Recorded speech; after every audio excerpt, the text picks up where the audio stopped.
How to unhide hidden chats in WhatsApp. To get started, first of all, open up the WhatsApp application on your phone.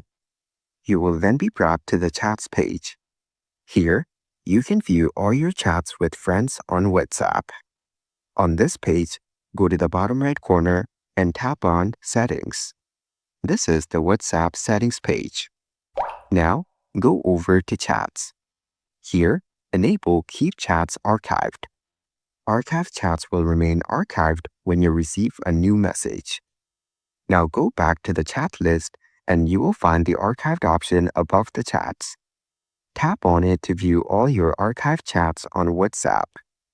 If you want to unarchive any chat from here, then tap and hold the chat. Then, swipe left by moving your finger across the screen from right to left. Here, tap on Unarchive as shown. You can now see this chat back in your WhatsApp chat list. Following these steps, you can easily unhide hidden chats in WhatsApp.